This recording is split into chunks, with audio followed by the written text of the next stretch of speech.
Hi friends, in today's video we will be understanding and discussing about the mannequins, and we will also understand the role of mannequin in visual merchandising. Visual merchandising plays a very important role in increasing the sales of any retail store. So to do this, we need a mannequin in apparel store to display the latest and most recent trends in the clothing so that the customer will come to know about the product. So what are mannequins? Mannequins are the doll or a dummy used to display clothes in the apparel store. It is a kind of articulated doll to show off the new collection of clothes in the retail store. So what is the purpose of mannequin? Mannequins are used to highlight the unique collection of the store, and it displays the latest trends in fashion, and it will influence the customer to buy the particular merchandise. Also, mannequins attract the customer into the store, and this increases the revenue or the profit for the store. Also, mannequins are responsible for upselling and cross-selling in the apparel retail store. So upselling is a sales technique wherein the sales associate will convince the customer to buy the high-priced merchandise.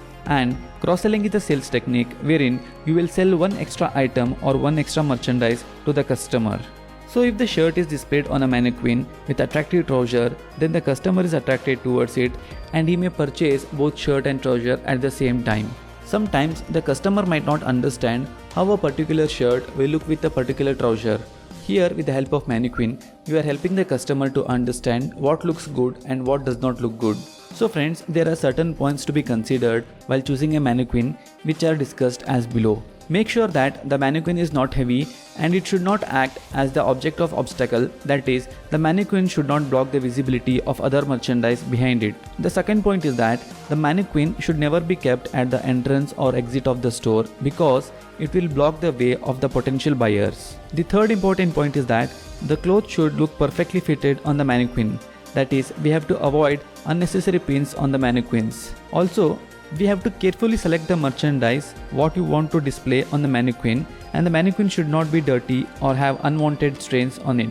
Also, the clothes should be chosen according to the season, and the mannequin display has to be changed at the regular intervals so that it should not look same always. So finally, let us understand what are the different types of mannequins. Majorly, there are 5 types of mannequins, which are realistic mannequin, abstract mannequin, headless mannequin, child mannequin, and half-bust mannequin. Now let us understand in detail.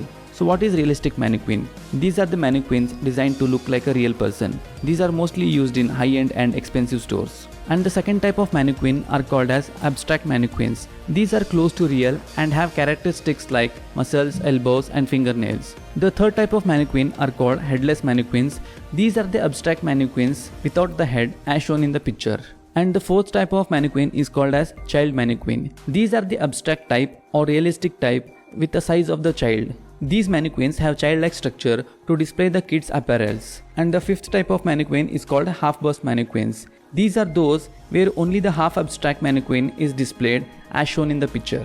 So friends, this was the brief discussion about the mannequins and the different types of mannequins and how they are used in the apparel store. So if you like the video, then please hit the like button and please subscribe to my channel to get such more updates in the future. So friends, thanks for watching.